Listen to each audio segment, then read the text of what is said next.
Good morning. বাচ্চা হলো 11:15 আর সকালের কাজ মোটামুটি কমপ্লিট করে রান্নাও কিছুটা সারলাম, বাকিটা দিয়ে ভাই করবে। এবার যাচ্ছি। এই যে কদিন থেকে বলছি না চোখে প্রবলেম হচ্ছে, চোখটা ভীষণ কালকের থেকে ভীষণ অসুবিধা হচ্ছে, তাই আজকে যাচ্ছি ডাক্তারের কাছে। আর আয়ানকে নিয়ে যাচ্ছি, আয়ানের চোখটাও একটু দেখাবো। যাচ্ছি যখন ওরও তো বেশ কদিন হয়ে গেল দেখানো হচ্ছে না ডাক্তার, তাই আবার একবার দেখাই। ওর তো এমন থাকবে, ওর ডাক্তার তো বলেছে যে 13-14 বছর অবধি ওর এমন থাকবেই, তাও আরেকবার দেখাই। আজকেও প্রচণ্ড রোদ। না, একটু ডাক্তারের কাছে যাচ্ছি, ওই জন্য স্কুলে পাঠাইনি আজকে, যেহেতু যাব এই টাইমটা ওর ছুটি হবে, তো 12:15টায় ছুটি, তাই গিয়ে আসি।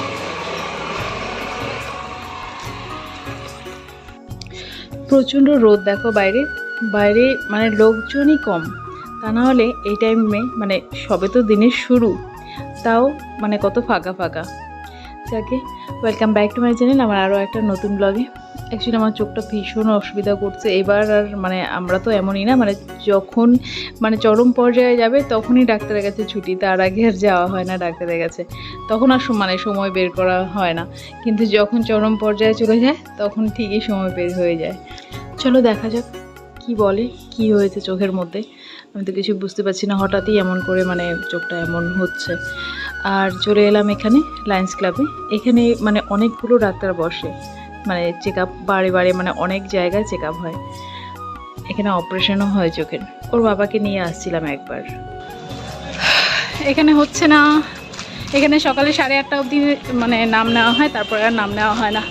তো এখন তো বাজে প্রায় 11:15 বাজে, তাই এখন আজকে আর হচ্ছে না। এখানে যাচ্ছি হসপিটালে এখন, কারণ আমার তো তেমন কোনো সমস্যা না, প্রাইভেটে ওইভাবে দেখাবো না, এখানে হসপিটালেই দেখাই। দেখি বেশি কিছু হলে পরে প্রাইভেটে দেখাবো। আমরা যেই হসপিটাল থেকে ঘুরে এলাম ওখানে মানে অনেক পেশেন্ট হয়ে গেছে, আর আজকে ডাক্তারবাবু কম, তাই ওখানে আর নাম নেওয়া হলো না। তবু আমাকে বলেছিল ঘন্টা 2 অপেক্ষা করতে।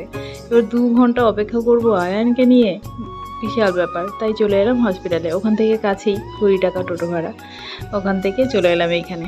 তো এখানেও বেশ অনেকটাই ভিড় ছিল, আমরা লাইনে দাঁড়িয়েছি, দেখো কত লম্বা লাইন। অনেকক্ষণ লাইন দিয়ে টিকিট নিয়ে 2 টাকার টিকিট, হসপিটালের ডাক্তার দেখাতে 2 টাকা টিকিট। 2 টাকার টিকিটে ডাক্তার দেখালাম।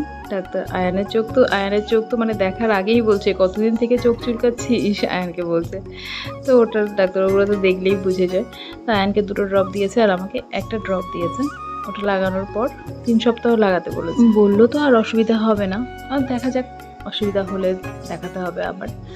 আর এমনই ওষুধ লেগেছে, ওষুধটা কিন্তু আমি মানে হাতে পাইনি এখনও, কারণ এখানে যে কয়েকটা ফার্মেসি ছিল আমি চেক করলাম, এখানে নেই। ওষুধটা নিতে হবে অন্য জায়গা থেকে। যাকে এবার আমরা বাড়ির পথে রওনা দেব। আর রাস্তায় আয়ানকে ওখানে আখের জুস খাওয়ালাম, তারপর এখানে অটো থেকে নেমে আয়ানকে কুলফি দিলাম। ও আইসক্রিমের বায়না ছিল, তো আইসক্রিম আর দিইনি, কুলফি নিয়েছি। নিয়ে বাড়ি ফিরলাম। প্রচণ্ড মানে গরম ছিল, কিন্তু একটু তাড়াতাড়ি ফিরলাম আমরা। ওখানে মানে খুব একটা দেরি হয়নি, চোখের ডাক্তার এখানে মানে খুব একটা ভিড় ছিল না, তাই তাড়াতাড়ি বাড়ি চলে এসেছি। আর ও বাড়ি ছিল, পড়লো আম মাখা করতে। গাছ থেকে আম পাড়লাম একটাই, কারণ সবে তো আম হচ্ছে, তো গাছ থেকে পরে একটাই আম পাড়লাম। আম পেড়ে তারপর আম আমাদের এবার তো বললাম, এবার আম গাছে একদমই কম ধরেছে, তার মধ্যেও এখনই মানে আমের মধ্যে পোকা পোকা শুরু হয়ে গেছে। তাকে আমটা কাটলাম, আম কেটে একটু চাট মশলা, বিট নুন, চিনি সব দিয়ে, মানে আমি ভিডিওটা এডিট করছি বলছি না, আমার মুখে মনে হয় আবার জল চলে আসছে। যাকে টক এমনই একটা জিনিস, যখনই সামনে চলে আসে মানে সামনে চলে এলেই কিন্তু জিভে জল চলে আসে। এই সিজনের প্রথম আম মাখা খেলাম। আম তো খেয়েছি এর আগে চাকচাক করে কেটে, কিন্তু এভাবে মাখা করে এই খেলাম। এখন বাজছে দুপুর 3টে, আমাদের কিন্তু খাওয়া দাওয়া কমপ্লিট। ওর বাবা খাওয়া দাওয়া করে চলেও গেছে, আর 2 ছেলের খাওয়াও হয়ে গেছে, আমারও খাওয়া হয়ে গেছে। এবার বাসনপত্র সব ধোয়াধুয়ি করছি। আর আমার বেসিনটা এত বড়, এখন মানে যখন ঘর বানাচ্ছিল বেসিনটা দেখে খুব খুশি হয়েছিলাম যে বেশ বড় বেসিন, কিন্তু এখন বেসিনটা দেখে এখন মনে হয় কি ওই স্টিলের যে বেসিনগুলো আছে না, ওই মানে এখন বেশিরভাগ ঘরেই আমি ওই বেসিনটাই দেখি স্টিলের থাকে। আমার মনে হয় ওটাই ভালো, ওই স্টিলের বেসিনটাই ভালো এই এত বড় বেসিনের থেকে। আমার এটা তো বেসিন না, এটা একদম পুকুরের মতো, সত্যি পুকুরের মতো। মানে এর মধ্যে এত বাসন আটে, আর বাসন আটাতে কী হয় মানে একটু অলস হয়ে যায় যে থাক একটু বাদে মাজবো করে না বাসনটা বেশি জমে যায়। আর স্টিলের ওগুলো আমি দেখেছি ওগুলোতে তো মানে বাসন রাখারই জায়গা নেই, একদম একটু, তো ওর মধ্যে একদমই কম বাসন আটে। তো মানে আগে বাসনটা ধুয়ে তুলতে হয় যে না বেশি বাসন রাখা যাবে না, আগে বাসনগুলো ধুয়ে তুলে নেই। তো সেটা একটা সুবিধে যে সঙ্গে সঙ্গে কাজটা হয়ে যায়। আর আমার এখানে জায়গা বেশি থাকাতে অলস হয়ে যাই যে থাক পরে মাজবো, একটু বাদে মাজবো। যাকে এই বাসনপত্র ধুয়ে তারপর আমি চান করে নিয়েছি। একবার তো সকালে চান করেই গিয়েছি, কিন্তু তারপরেও একটু চান করেছি। তারপর আর মোবাইলটা অন করা হয়নি, আর তাই তোমাদের সঙ্গে এই ফটোগুলো শেয়ার করলাম। তো আমার ফটোগুলো দেখো, ফটোগুলো কেমন হয়েছে অবশ্যই কমেন্ট করে জানিও। আর এই ফটোগুলো মানে বুঝতেই পারছো কোন অনুষ্ঠানের, ভাস্তির অন্নপ্রাশনের ফটো এগুলো। কোন ফটোটা তোমাদের বেশি ভালো লাগলো অবশ্যই কমেন্ট করে জানিও। তোমরা জানো ফটো তুলতে আমি ভীষণ ভালোবাসি। অনুষ্ঠান হোক বা আমি কোথাও ঘুরতে যাই, এমনি মানে বাইরে যাই, যে মানে যেমনই হোক, আমি ঘর থেকে মানে একটু রেডি হলেও আমি ফটো নিই। স্নান করে উঠে যদি একটু মানে লিপস্টিক আর কাজল পরেও আমি অনেক সময় ফটো নিই। মানে ফটো তুলতে আমি ভালোবাসি। যাকে এই যে বয়সটা, এই বয়সটা তো আর সবসময় থাকবে না, না তো বয়সটা তো আর ধরে রাখা যাবে না। তো এই বয়সের মানে এই বয়সে আমি কেমন আছি সেটা ফটোর মাধ্যমে ধরে রাখা যাবে। তো সেই জন্যই আমি ফটো তুলতে ভীষণ ভালোবাসি, মানে সময়টাকে ধরে রাখি।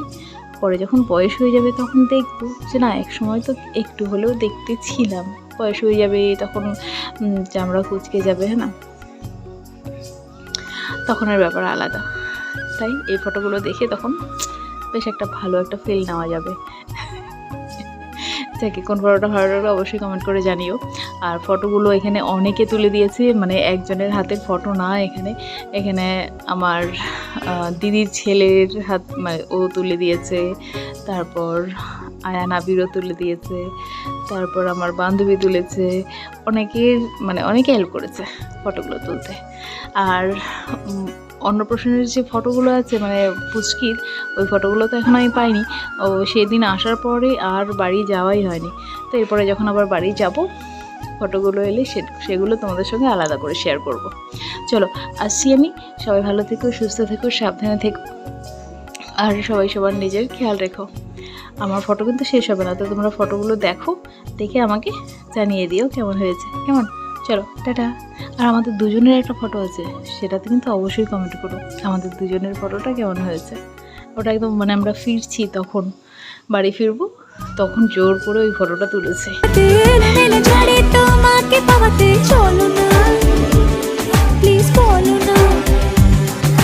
ছোটি ছোটি দেখে আলি পলকে, চলো চলো মেঘে খুশির ঝলকে, চলো না চলো না।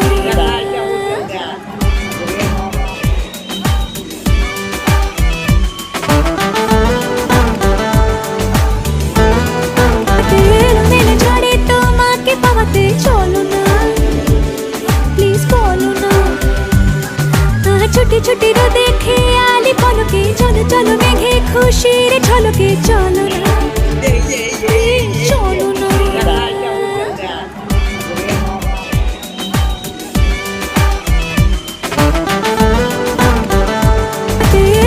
ঝড়ে তোমাকে পাওয়াতে, চলো না প্লিজ বলো না। ছোটি ছোটি দেখে আলি পলকে, চলো চলো মেঘে খুশির ঝলকে, চলো না চলো না।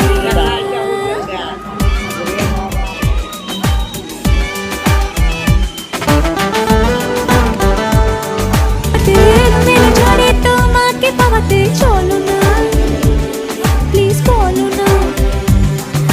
ছোটি ছোটি দেখে আলি পলকে, চলো চলো মেঘে খুশি খুশির ঝলকে চলো না